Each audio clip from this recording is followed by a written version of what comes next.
to the Chronicles, told by the Oracle.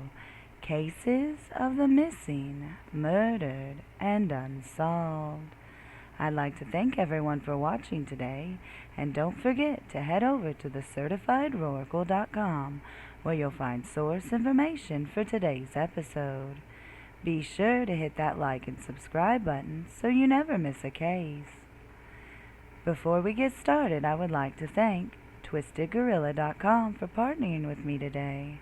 If you like funny, sarcastic t-shirts and accessories for every occasion, head over to twistedgorilla.com, where a portion of every sale goes to the Diane Fossey International Gorilla Fund. Use code THEOracle at checkout for 15% off. A link will be in the description box below. Let's get started with Chronicle number 25, the Danny Randall Jackson case.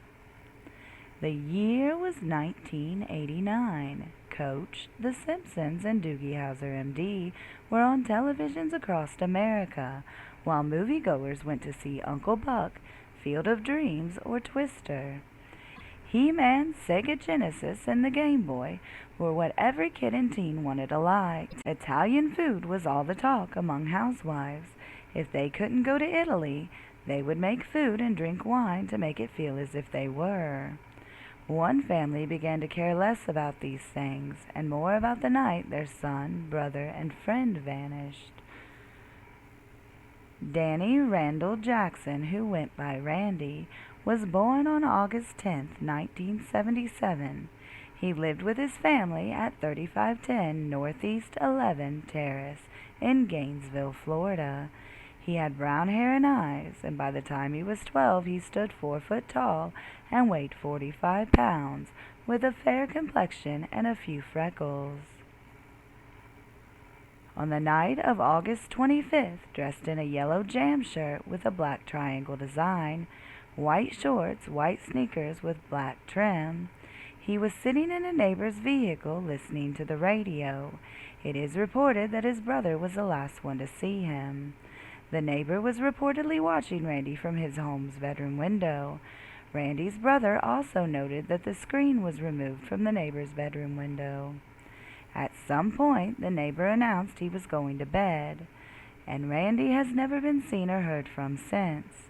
His mother was not too concerned at first when he wasn't home. She figured he was staying at a friend's house and would call and let her know. However, when midnight came around, she called police and reported her son missing. The police found out the neighbor's car, whom Randy had been in that night, was a man named James. He had a criminal background and was also known in the area for letting the older boys drink and smoke marijuana. James had been convicted of sexual assault against young boys.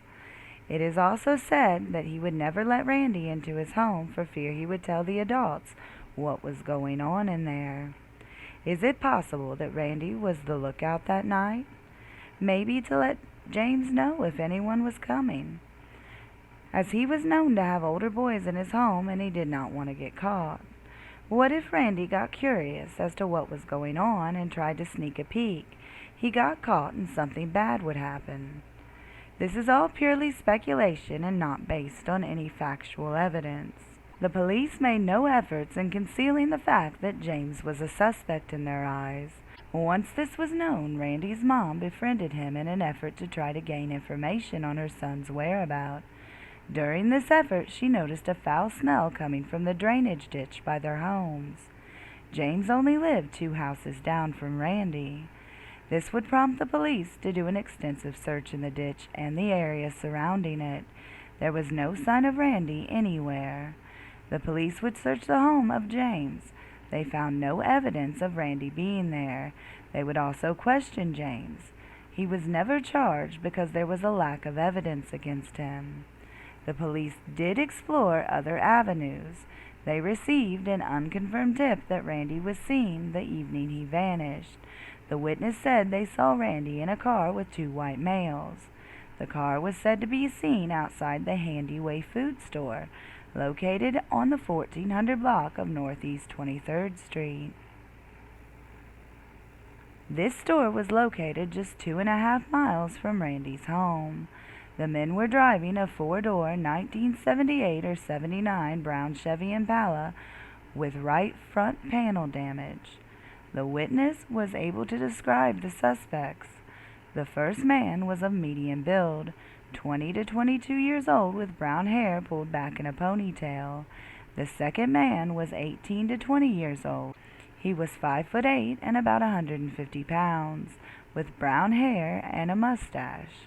Authorities have never confirmed this sighting. There was another possible sighting of Randy 3 years after he vanished. In August of 1992, a woman in New Jersey said she saw a boy who looked exactly like Randy on Manasquan Beach with an unidentified man. The man was white, had a thin build, fair complexion, a sparse mustache. He was between 5'8" and 5'9" and around 155 pounds. If this sighting and the one above are true, the one man sounds like the same person both times. However, this has never been confirmed. The man had a tight grip on the boy's arm. The witness thought this was odd, as the boy was not a small child but appeared to be a teen. The man was wearing thin black-rimmed glasses and was in an outdated suit. It appeared his whole outfit was outdated. Randy's mom moved to West Virginia shortly after her son vanished, and in 2001 she would return to Florida, hoping to find answers to what happened on that August night. If you have any information on this case, please call the Gainesville Police Department at 904-334-2400. Once again, if you have any information on this case, please call the Gainesville Police Department at 904-334-2400. No tip is too small. As always, I'd like to thank everyone for watching. And don't forget to hit that like and subscribe button and give this video a share so I can continue helping families of the missing, murdered, and unsolved. As always, this is the Chronikle, signing off.